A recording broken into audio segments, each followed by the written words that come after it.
Today I'm gonna show you how to build a new Lego Disney minifigure habitat. Hi everyone, welcome back to the channel. Today we are here with the Robin Hood minifigure from the recent Disney 100 CMF series. I had a lot of suggestions about this new habitat, especially doing things revolving around the forest, but in the past I already built some outdoor kind of habitat and they are very tricky to build in this small space. So today I took a different direction. Here we have the usual 8x8 habitat. Of course, because these habitat have two walls on the side, it becomes a little bit tricky to create a sort of forest environment. So I decided to go for a night scene. That's why you have all this black here at the bottom. And later I will explain you also why I put these corner half tiles over there. So let's start building up the wall. Here I'm going to use a wall technique that I already used in some of my builds before, in particular the medieval tavern. So basically we have these 2x2 blocks, a little bit taller. I'm using a lot of jumpers to alternate and create some sort of big blocks, big stone box, alternating the patterns going up. So what we are gonna have going up is gonna be something like this.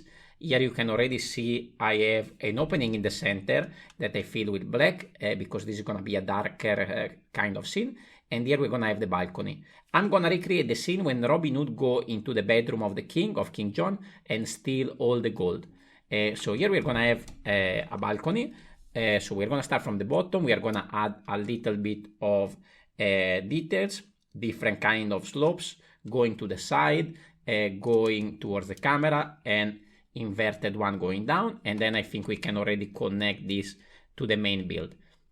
Over here we're gonna have a balcony, so I created some golden details going here around, and then in the center one modified brick so that we can add a purple banner here at the front. So this is already a little bit of details for this scene, and inside there is where we are gonna have actually Robin Hood. So we are gonna remove this and we are gonna turn it a little bit this way. There is a jumper inside so that I can sort of connect him like this, and later we're gonna have to play around with him a little bit to have the right placement. At the top we're gonna add some brackets with a little bit of details because there are some curtains actually in the scene around the side here of the window, so I think this already works out okay, and we're gonna finish the top later. Over here you can see I have this gray because I was trying to give an idea of forced perspective with this tall building going down, getting smaller, and then this is basically just the bottom, the very tall tower going down. On the back side we're gonna add a wall, a sky. So here we have a dark blue sky, and I decided to use there the same technique that I used for the Jasmine habitat. That was this sort of half moon kind of thing, going a little bit like this. And I think it is a pretty nice effect, so I decided to use it again. And since we have done that, I can already start to close and connect these two parts, so it's a little bit more solid. Over here, we are going to need to create, as you can see, another tower. This one I use modified bricks, coming here with some T-slopes, and then a little bit of stonework, a little bit smaller because this is supposed to be a little bit more in the distance, so I'm not using the same technique as I did there. Then over here we have this structure over here, which is going to be another sort of window with bars, and from here we are going to have this string coming off, and this is all the bags of gold that is taken from the chamber of King John. So this is going to connect here at the back, and we are going to then connect this here behind Robin on that black support that I added earlier. So over here we just need to make sure that Robin can fit.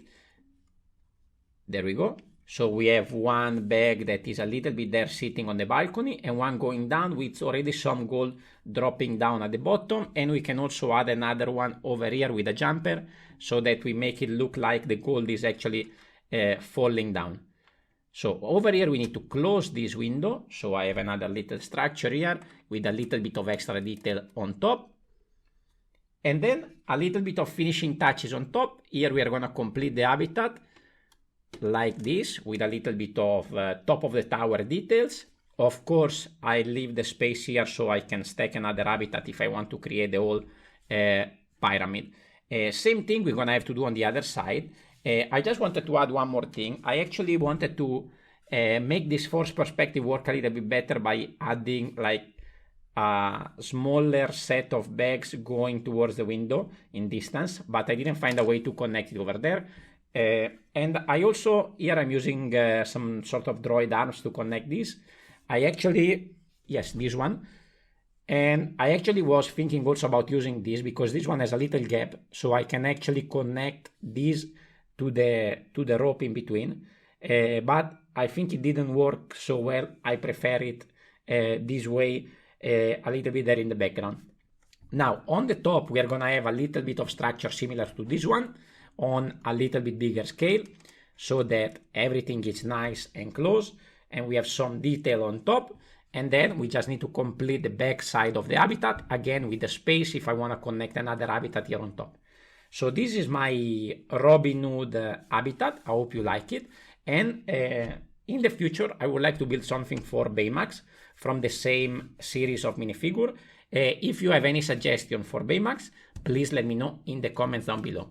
And if you like these minifigure habitats, I highly recommend you to go and check out actually the first one, the one that started my whole series of minifigure habitat, that was the Sushi Chef.